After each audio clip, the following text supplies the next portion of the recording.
Disons que le terrain socio-économique est assez convergent, c'est plutôt des gens issus des classes populaires, qui se lèvent tôt le matin, qui travaillent un peu loin de chez eux, qui ont un petit pavillon, qui ont des revenus relativement modestes et qui voient effectivement cette hausse du carburant, enfin cette hausse des prélèvements obligatoires en général, comme une très mauvaise nouvelle. Et donc c'est pas spécifique, j'ai presque envie de dire, à ce gouvernement, ça fait 10 ou 15 ans qu'effectivement cette classe un peu oubliée de la France périphérique contribue fortement aux mutations territoriales, écologiques, économiques, sociales, sans pour autant voir ses conditions de vie s'améliorer significativement. Donc on est sur une colère sourde qu'on a déjà vu, le fameux ras-le-bol fiscal sur Hérault, qu'on a vu avec les bonnets rouges.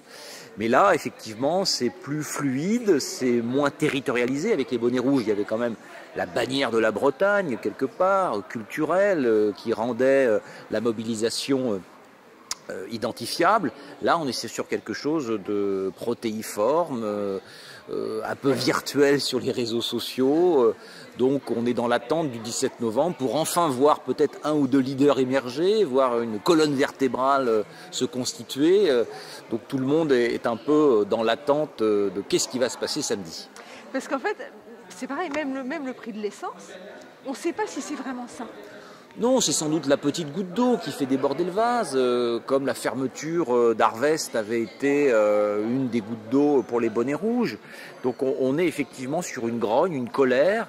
Moi je le lis comme un déclassement territorial, hein, c'est-à-dire des territoires effectivement où des populations se sentent oubliées, ne se sentent pas pris en compte dans le récit de modernisation que veut nous donner le gouvernement et le président de la République, d'une France industriel quand même, qui a besoin de travailler et qui voit ses revenus stagner alors qu'ils ont cru dans l'éducation, ils ont cru dans la propriété, ils ont cru dans leur pavillon avec jardin et là on leur dit brusquement bah, c'est nul, il va falloir changer et très vite et ça va vous coûter cher.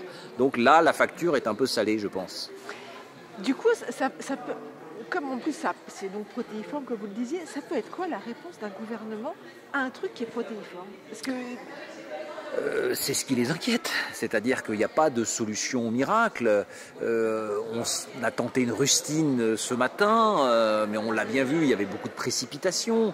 Donc on voit bien que les décideurs actuellement ne sont pas dans la pédagogie, ne sont pas dans la construction d'un récit de moyen terme ou de long terme sur la mutation, sur le changement, l'adaptation des politiques publiques au réchauffement climatique. La France zigzague sur ces questions-là depuis pas mal d'années, alors que des pays l'ont engagé et ont un vrai discours, en particulier en Europe du Nord, sur ces questions.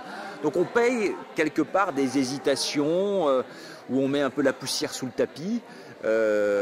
Et donc on accroît d'une certaine manière les fractures territoriales parce que l'élastique se tend entre le discours un peu boboisant sur les mutations nécessaires et les réalités concrètes des personnes qui ne sont pas dans les grandes villes. Voilà en fait la réalité.